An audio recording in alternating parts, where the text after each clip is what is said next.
हज़रत अनस के बारे में मरवी है, उन्होंने नबी अकरम सल्लल्लाहु अलैहि वसल्लम से अपनी शफाअत का वादा लिया। जब आपने वादा फरमाया, उसके बाद आका और गुलाम के दरमियान जो बात हुई, इसे तहरीर किया गया। अर्ज की गई, या रसूल अल्लाह सल्लल्लाहु अलैहि वसल्लम, आपको कहां तलाश करूं? क़यामत का दिन होगा, आपने मेरी शफाअत करनी है, मैं आपको तलाश कहां करूं? फरमाया, सबसे पहले मुझे पुल सिरात पर तलाश करना। अर्ज की, अगर मैं पुल सिरात पर ना पा सकूं तो कहां तलाश करूं? इरशाद फरमाया, मीजान के पास आ जाना। अर्ज की, अगर वहां भी ना पाऊं तो कहां तलाश करूं? फरमाया, मुझे हौज़े कौसर पर तलाश करना, क्योंकि मैं 3 मकामात को नहीं भूल सकता, क्योंकि यही मेरी उम्मत की दुश्वार वाले मामलात होंगे।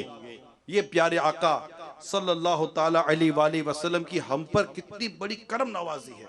और आला हज़रत लिखते हैं ना शेर, मुझसे बेकस की दौलत पे लाखों दुरूद, मुझसे बेबस की कुव्वत पे लाखों सलाम। आला हज़रत रहमतुल्लाह ताला ने कितनी प्यारी बात लिखी, और नबी पाक सल्लल्लाहु ताला अलैहि वसल्लम ने कितनी प्यारी बात इरशाद फरमाई कि मुझे यहाँ तलाश करना, यहाँ तलाश करना, यहाँ तलाश करना। क्यों? कि नबी पाक सल्लल्लाहु अलैहि वसल्लम अपनी उम्मत की गमखारी फरमा, शफाअत फरमा रहे होंगे। ये शफाअत, ये हमारे लिए बहुत बड़ी धारस, बहुत बड़ा आसरा है, बहुत बड़ा आसरा है कि नबी पाक सल्लल्लाहु अलैहि वसल्लम फरमाते हैं कि मेरी शफाअत मेरे उन उम्मतियों के लिए जिन्हें उनके गुनाहों ने हलाक कर दिया। मेरे गुनाहगार पे जब लुत्फ आपका होगा, गुनाहगार पे जब लुत्फ आपका होगा, किया बिगैर किया बेकिया किया होगा, दिखाई जाएगी महशर में शान महबूबी, आप ही की खुशी आपका कहा होगा।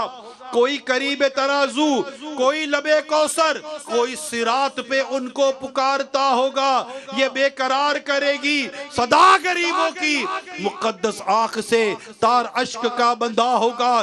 किसी को लेके चलेंगे फरिश्ते सुए जहीम, किसी को हुक्म हो जाएगा उसको जहन्नम की तरफ लेके जाया जा रहा होगा। किसी को लेके चलेंगे फरिश्ते सुए जहीम, वो उनका रास्ता फिर फिर के देखता होगा।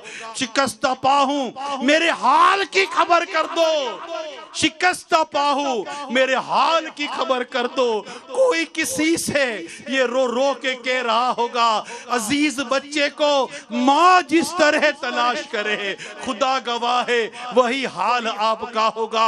हजार जान फिदा नर्म नर्म पाँव पे, पुकार सुन के असीरों की दौड़ता होगा। ए मेरे प्यारे इस्लामी भाइयों, हम जिसका मिलाद पाक मनाने जा रहे हैं, उनकी एक तवज्जो पड़ गई, उनकी एक निगाह पड़ गई, हमारा बेड़ा पार हो जाएगा। हम उनका मिलाद पाक मनाते हैं और मनाते रहे, अपनी औलाद को भी ये दर्स देते रहे कि बेटा जब तक जिंदा हो अपने नबी पाक का जश्न विलादत मनाते रहना, मिलाद पाक मनाते रहना, अपने घरों पर झंडे लगाते रहना, अपने घरों पर लाइटें लगाते रहना, नबी पाक सल्लल्लाहु अलैहि वसल्लम की विलादत की खुशी में नियाज करते रहना।